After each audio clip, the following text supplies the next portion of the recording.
Welcome into this edition of the NBA 411. I'm Prims Ripapat. Today, we're breaking down what adjustments the playoff contenders need to make to walk away victorious in their conference semifinal matchups. So what does a young but banged-up Clippers team have to do against an older but well-rested Spurs team? And can the Pacers pull off an upset over a Bosch-less Heat squad? And what tinkering should the veteran Boston Celtics do to compensate for the youth and speed of the upstart Sixers? And for more on the Beantown Bunch, now visiting the city of brotherly love, let's go to Chris Forsberg. Chris? The biggest adjustment for the Boston Celtics in their semifinal series against the Philadelphia 76ers is simply being more efficient on offense. While the Celtics have done a nice job of limiting their turnovers, or at least the damage the 76ers have been able to do off those giveaways, they need to find a way to consistently put points on the board against a good Philadelphia defense. That might start with just giving the ball to Kevin Garnett more. I mean, he's been the best player in the playoffs so far. He dominated Game 1. He simply didn't get enough touches in Game 2, and that's something the Celtics need to fix moving forward. And if Paul Pierce is going to continue to struggle with that left MCL sprain, the team needs to find a way to get to the free throw line more often. That's going to fall on someone like Rajon Rondo to get to the hoop more, drive to the basket. He can still be a distributor, but he's got to find a way to get to the rim, and the team as a whole has to get to the free throw line for easy points if they're going to compete with a team like Philadelphia.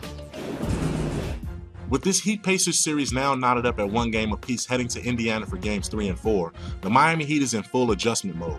We'll make that search for production mode. The Heat knows what it's going to get from LeBron James and Dwayne Wade on every game of this series. What they don't know is who's going to step up and fill the void created by Chris Bosh's absence due to that strained abdominal muscle. Mario Chalmers, Mike Miller, Udonis Haslem, and Shane Battier have to figure out a way to be more productive than they were in Game 2. Miami went to Battier, and he couldn't really make an impact in the game. Mike Miller only took 3 shots. Udonis Haslem only contributed 12 minutes. And Mario Chalmers missed and came up short on a three-pointer that could have tied the game and sent it to overtime in Game 2. The Heat needs more production from those guys in a hurry in order to stay in this series and overcome the loss of Bosh.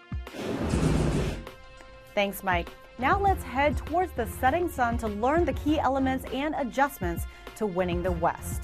The Clippers must be wondering if they're defending the Alamo after their first confrontation in San Antonio. For more on this matchup, here's Jeff Kaplan.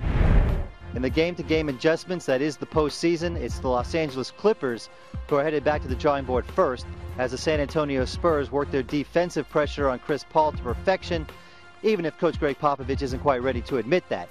Paul had just 6 points and 10 assists as the Spurs were able to keep him far away from the hoop and unable to get the Clippers into the pick-and-roll offense. And that's huge because then it puts the ball in the hands of Clippers who can't create their own shots, and that leads to missed shots and then transition the other way for the Spurs. Tony Parker, he only had 7 points and 11 assists on an off-shooting night, but it's a trade-off that the Spurs will take every time. They've got guys who can create, and they can score from almost any point on the floor. The Clippers can't, and that's why Chris Paul has got to find space and get the team into their pick-and-roll sets.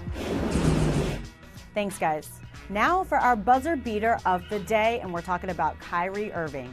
As many of you know, on Tuesday, the Cleveland Cavaliers point guard earned the NBA Rookie of the Year honors by a landslide. Now, even though he only spent 1 year at Duke, I promise you he will return to Durham, North Carolina.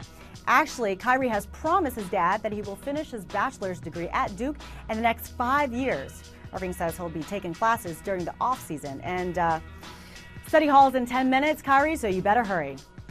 Now looking ahead, we have 2 sets of doubleheaders on our air this week. On Thursday, the Miami Heat are at Indiana at 7 p.m. Eastern, followed by the Clippers at San Antonio at 9:30.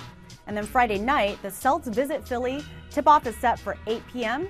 And the nightcap, the Thunder are at the Lakers at 10:30. All games can be seen on ESPN and ESPN3. All right, that's going to do it for this show today. We'll see you guys right back here on Monday. I'm Prims Ripapat. Thanks for watching and enjoy the games.